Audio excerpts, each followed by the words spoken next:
Arne Engels scores again.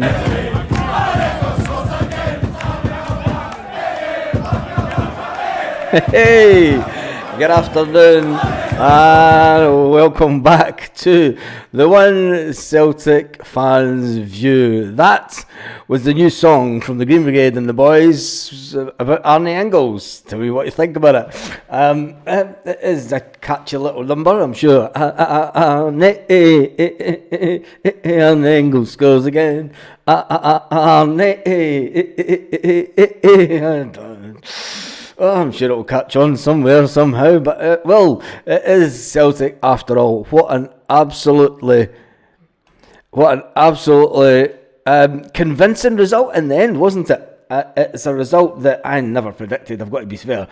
I thought it was going to be a lot tighter than what it was, but some people just enjoyed the game, and they've come out with a brand new Celtic song. And for those that missed the beginning of the video, this is the new Arne Engels song from the boys in the Green Brigade.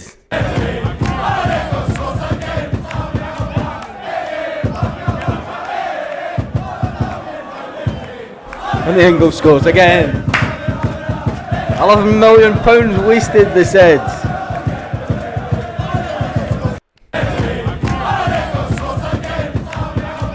Hey.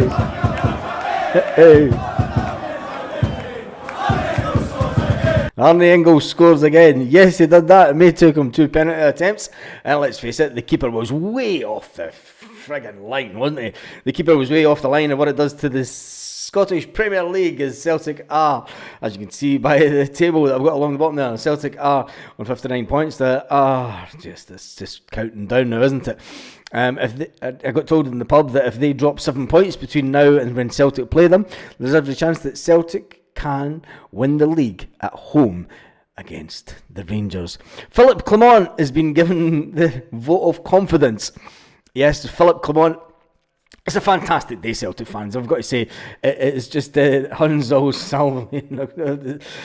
Yes, they were. But on a day that was made for Celtic, the sun was just at the right height, the atmosphere was brilliant, the fans were on song, and Celtic brought home the 3 points. And didn't only bring home the 3 points, but they brought them home rather convincingly. Just oh God, I'd never sing that again, Baz. Oh, I need to get back to games. Always hard up there though. Tarmac, it's always a really hard game up there, and fair play to all the fans that go up there, because I seen there was a few messages that I got last night and this morning for folk that were heading up, and fair play to all the guys that head up. Me and one of the guys in the pub that still has his season ticket, Joe, I know you might be watching this at some point, he's gutted that he still can't go to games, but he still has his season book, and that he gives to his mate, or his kids, I think he gets it.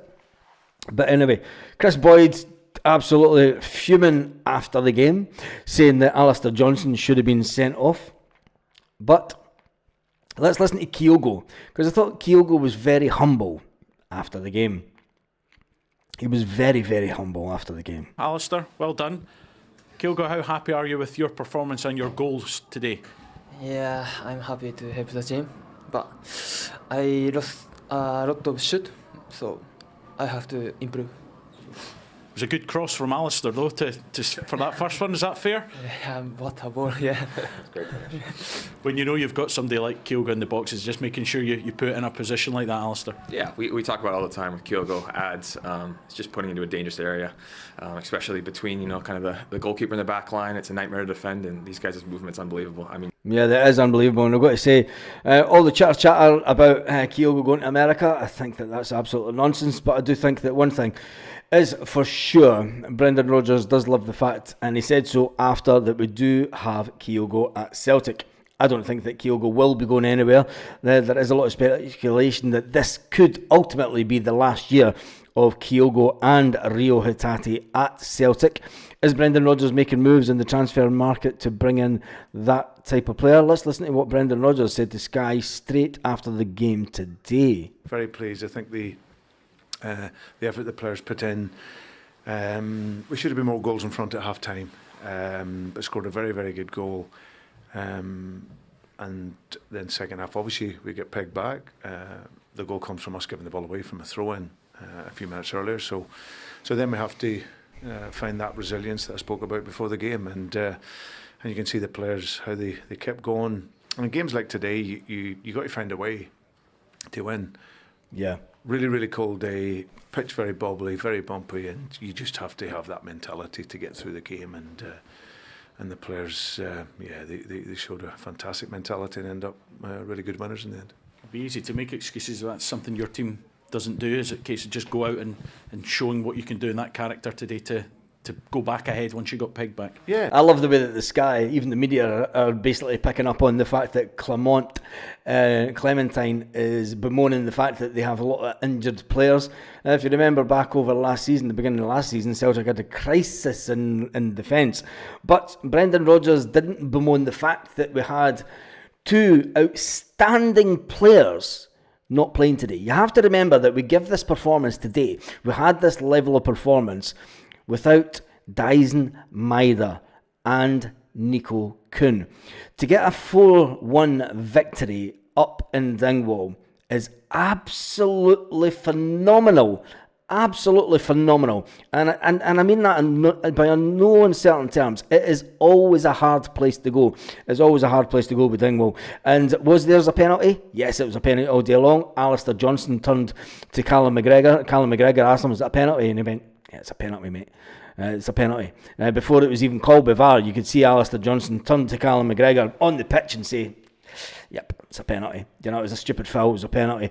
Chris Boyd thinks it should have been a sending off. There was no sending off. It shouldn't have been a sending off. Penalty all day long, but no sending off because, let's face it, it was more, comes under the clumsy tackle challenge type thing. When you then look at the Celtic one, you could actually say that Yang getting took down in the box, there's more chance of that being a red card. But Chris Boyd said, nah, it's just a tackle, wasn't it?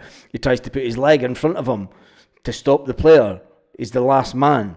It's a goal scoring opportunity. It's a red card.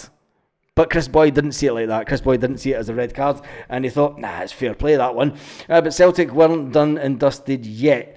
There's one bit of fantastic performance and one player that came onto the pitch today that I have to say, even though he had limited minutes, I'm really excited about him. I'm really excited about Johnny Kenny. I'm really excited to see what he can bring to this Celtic team. We all know that the change of formation and the real reason that Greg Taylor was omitted from the team is because Greg Taylor doesn't really play, he plays more the inverted role. And Alex Baye, he's a good old-fashioned fullback. That's where Greg Taylor isn't.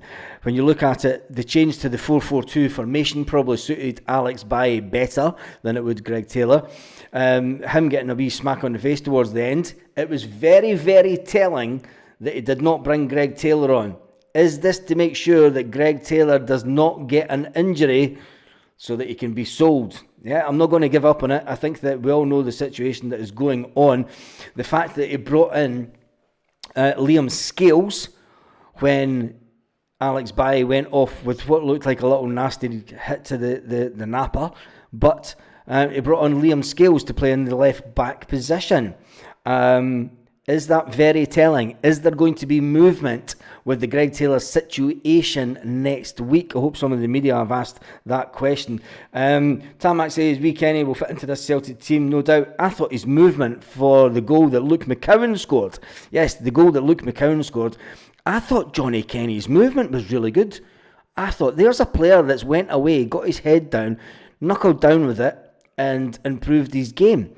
Looks a far, far more established player than he was when he first came to Celtic. He's obviously a couple of years older, but I thought that Johnny Kenny came on and you're like, okay, I can actually see this guy playing for Celtic now.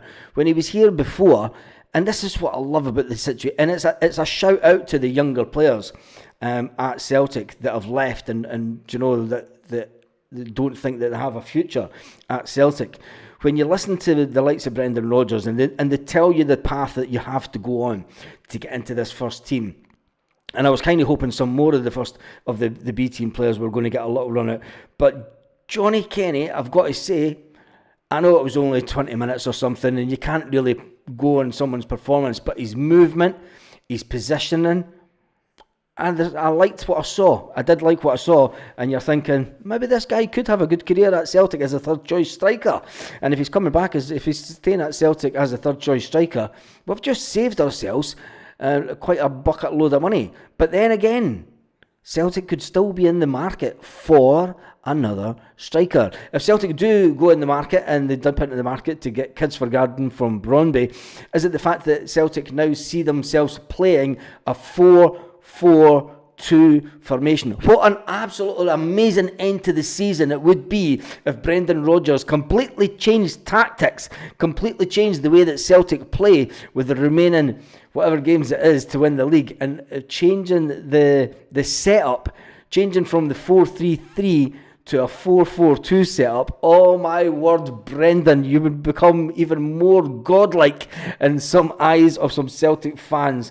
And I thought it was absolutely brilliant that we did play 4-4-2, and I thought that little Kyogo, and people, before anyone says Adam Idah's no worth 11 million, that little flick, that flick from Adam Idah to Callum McGregor, and then Callum McGregor gets the ball out to Alistair Johnson, and Alistair Johnson gets the ball in for Kyogo.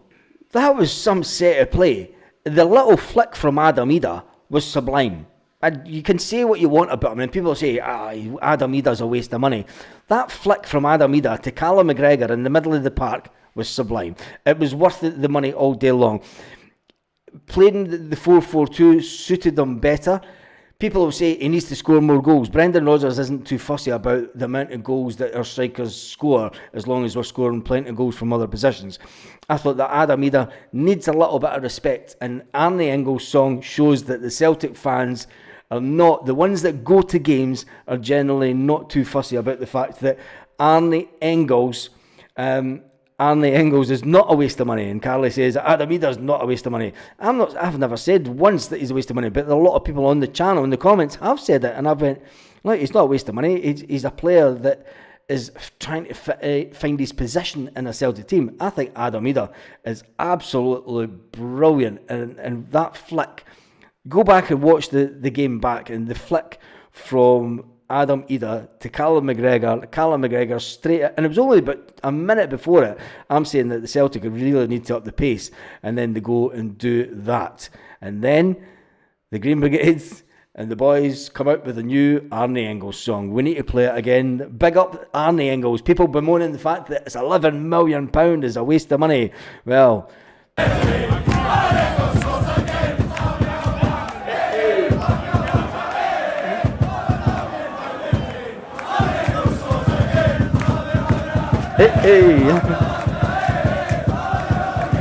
Arne Engels scores again.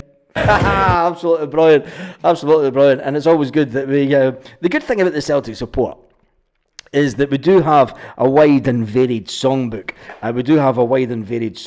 And I've got to say, I'm so glad that Arne Engels is getting his own song. It's a player that's going to be such an important player for us in the future, and I think that it's brilliant. I think it's just absolutely brilliant. Anyway, let's listen to a little bit more of what Brendan Rodgers said about the game today. Yeah, I think, as I said beforehand, you can't wait for the perfect situation, and the weather and the pitch and everything else. Just got to get on with it. Ensures it's not perfect. But the effort and the mentality of the team to just keep going, keep trying to find a way. Lots of players out that have been really creative players for us, but we still end up with 4 goals. And yes, exactly. Well on a really, really difficult day. Exactly, Brendan. We still end up scoring 4 goals. Kyogo gets the double, Luke McCowan gets one, and you've got to say Yang was unlucky probably not to get one. And then we got a penalty that Arne Engels scores. Arne Engels scores again. Arne. Absolutely brilliant. The fact that we did have players out that were instrumental to the way that we've played this first half, the first sort of half of the season. To go out and put a performance like that today was absolutely unbelievable. I've been up to Dingwall many times, and I've seen us struggle the way that we kind of did in the first half, and you're thinking, it's okay. You know, I was comfortable with it because I've seen us play like that up at Dingwall so many times, and so many times that they have maybe got a goal and then we get a goal late on. We didn't just get one goal late on, we got another 3 goals late on, which was absolutely fantastic. So for me, you know, it was the kind of performance that I expected up in Dingwall. Ross County away is always a hard game. It's never been an easy game. You look back over the years, even under Ronnie Dyler, it was never easy. You know, but ultimately, it was a fantastic result.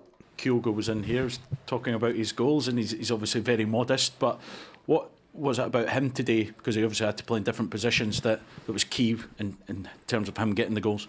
Well, I think it's having goal scorers on the pitch with so many goal scorers out. It was trying to find a way to release him to at times give the width, but be on the inside at times. And you've seen his goal, it's a fantastic header, and it all comes from a great run, and that's what he does. He wants to run forward, he wants to score goals, and it was a brilliant header. So I thought all round, yeah, he adapted to that position really, really well. But you've got to also say Brendan and take a little bit of credit.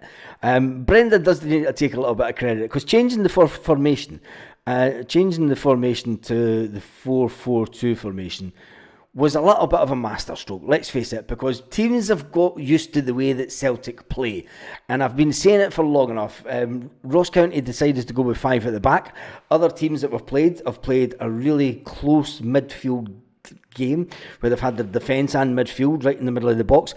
And when you're the lone striker in that position, it's really hard for balls to get into Kyogo, and you can have all the space down the width that you want, but the fact that we didn't have the wingers that were normally there, changing it to the 4-4-2, having Idah and Kyogo in that middle bit of the box, defenders then becoming a little bit of unsure about who should be picking up who. Kyogo, we've seen the heat map for Kyogo and where his touches was all over the pitch, to the one side of the pitch, so the one in the box, and then all over the Ross County box. I mean, it was phenomenal where he got all over the pitch today, and I've no idea who got man of the match for Celtic, but I'll tell you one thing, it wouldn't have been far off Kyogo. So Brendan Rodgers was a happy man. Alistair Johnson was in here and he held his hands up. He said he felt he got caught wrong side with the penalty, but do you think you might have had one earlier in the first half with the Tati? Maybe, but I think that both penalties that were given were both correct. Both sort of fullbacks on the wrong side. They don't get the ball, and they get contact with the player. So I thought Matthew made the right decisions, and I haven't, to be honest, I haven't seen Rio's one, but yeah, I think we just have to accept it. Just accept it. No complaining about VAR, no complaining about dodgy refereeing, although that other mob, I'm sure, will be in meltdown by now, wouldn't they? That momentum back now, you seem to be flying again. Is that fair? Yeah, I think it's been that way for us all season. And as I said, we had one really poor performance, but that doesn't define us. That this team to continually make the results, make the performances, it's a wonderful strength that we have as a group. So now we've got to recover and get ready for our next game Tuesday. I know, Tuesday. Travelling back down the road tonight, Saturday night, rest day Sunday, and then back into the training ground on Monday just to see who's all fresh, ready for the game on Tuesday night. Not a lot of turnaround for Celtic at this time of year, and it is just rinse and repeat. It is just rinse and repeat. There will get the time where we will start to get closer to that title. There is that time where we will start to get closer to the title, and we'll be predicting what game Celtic could potentially win the league at. Anyway, the scores in the SPFL today were, the first game of the day was Ross County 1, Celtic 4, Hibernian 3, Motherwell 1. That's a short result for me. Hibernian are on a fantastic vein of form just now, beating Motherwell in Edinburgh. So that was Hibernian 3, Motherwell 1. And then St Mirren St Mirren at home. St Mirren at home to Dundee United. It was St Mirren 0, Dundee United 1. And there we go. That's the scores in the SPFL today. There was a couple of results that I didn't think would go the way they did, but I thought St Mirren would have won that game, and I'm surprised that Motherwell, Hibs are doing fantastic. I don't know what the manager's done at Hibs, but they are doing fantastically well. Let's listen to, just before we leave, see what Brendan said to Celtic TV. So pleased. I think everyone can tell the conditions, the pitch. It was a real challenge today, but I thought the resilience of the team really came through. I think when you have that consistency, it's a facet that you need to have. It was always going to be difficult to play fast-flowing football, but we dominated the first half, performance-wise. Should have been more than one goal up. Started the second half in a good place. Then we give the ball away cheaply for a throw-in over in the corner, and then that led to a spell of a couple of minutes, and then they end up getting the penalty from it. And but we dusted ourselves off. Went again, made some changes to bring energy back into the game, and then I thought we deserved the scoreline in the end, and that's a fantastic tribute and effort for the players and everything they gave to the game. Talking about the changes that you made, introducing that fresh energy, I'm thinking particularly of Luke McCowan and Johnny Kenny, who are coming off the bench and had a real positive impact on the match. How pleasing was that for you? Very pleasing. It's what you want, because there's that phrasing on the side, and then they've got to come in and make an impact, and they did that. Luke does what he does. I feel that obviously we were missing two guys on the sides that have scored a lot of goals, so it's important that we wanted goal scorers onto the pitch, and he can score a goal. Johnny has scored goals for Shamrock, so I thought both those come in and add a freshness to the game for us. It's another 3 points, and also that lead at the top of the table is emphatic, and there's been a lot of chat about the failings of other teams contributing to that lead, but obviously in reality that lead is there because of the consistency of the boys. So how pleasing is that they keep coming, keep winning and keep performing at that level? Well, it's very pleasing, because it's not an easy thing to do at all, but it's something that they train for every day. The standard of performance in training, the mindset in training is so good, and then we take that into the game, because it's one of the biggest failings in to become successful is if your mindset's not right or you have a negative mindset. But this group haven't. We message them, we train them, we work them to go out into every game to be the very best. And you see, like days like today, when it wasn't all going their way and they get pegged back, they still have a response there and a fight to get the win. So pleased, and obviously for the supporters as well, because the journey up here for some, it must have been, well, for everyone to get here, but absolutely incredible to be in the freezing cold. So at least that second half, we're kicking down towards the supporters. They pull the ball into the net, and they can go away really happy. Brilliant. Well done again, and safe journey down the road. Thank you. Yes, back down the road, and I'll tell you one thing, well deserved. Everyone that made the trip up there, it was a fantastic result, and when you look at it, the league table speaks for itself. People can bemoan the fact that the club across the city are in absolute free fall. They're just in the place that we all think that they should be. Chris Boyd has a meltdown after it on television. Chris Boyd bemoans the fact that he has a little bit of a farce comment saying that Alistair Johnson should have been sent off. And Chris Sutton does what Chris Sutton does. Turns around to Chris Boyd and says, I can't take him serious anymore. I can't take him serious. No, there's not many people that can take Chris Boyd serious, and you've got to admit, Chris Sutton. Jeez, I hope it's a bit. I hope it's not. I hope Boyd is driving, so you could maybe fall asleep on the road on the way down the road, Chris Sutton, because having to listen to him would drive anyone nuts. Anyway, that's been done and dusted for this afternoon. Fantastic result by Celtic. I never seen it. I mean, there was a few people in the comment section said that Celtic would score 4. I was a bit dubious, to be honest. I was a bit dubious to think that Celtic could score 4 goals up in Dingwall, but they did, and the team ultimately shone. Before the game, Celtic social media had a little blooper. Yes, they did have a little blooper, and they put one player onto the pitch that didn't even start or even get any game time. Yes, Greg Taylor was not only was he on the pitch, he was in reserve. Yes, there was a team of two Taylors. It was a team of two halves today. It was definitely a game of two halves. Well, Greg Taylor didn't get on the pitch. Liam Scales did come onto the pitch when Alex Bai went off injured. The game started with Johnson, Carter Vickers, Trusty, Alex Bai in defence, McGregor, Engels, Hatate, all in midfield. Yang, who was unfortunate not to score his own goal, but Kyogo come up with the goods. Idah caused an absolutely fantastic flick during the game, which helped get Kyogo one of his goals. Underrated as some of our Celtic players. Is it time that the fans start to appreciate what really these players do give on and off the pitch for Celtic? For me, there was no bad players today for Celtic. Even Yang, who have said he needs to do better. He stood up to the way that he played today, and he was unlucky not to get a goal, if you ask me. But it is what it is. We are top of the league, looking down on everyone. We're on 69 points in the league. 59, sorry. Jesus. And get the table. Where is it? The league table back up there. And Aberdeen are on 34. Motherwell are on 31.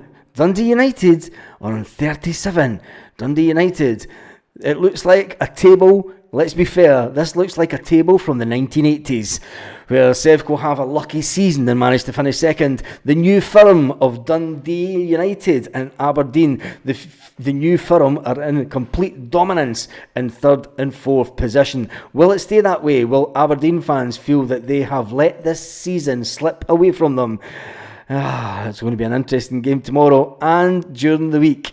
There is a game on Tuesday. Celtic get straight back into it. We will be going live tomorrow morning.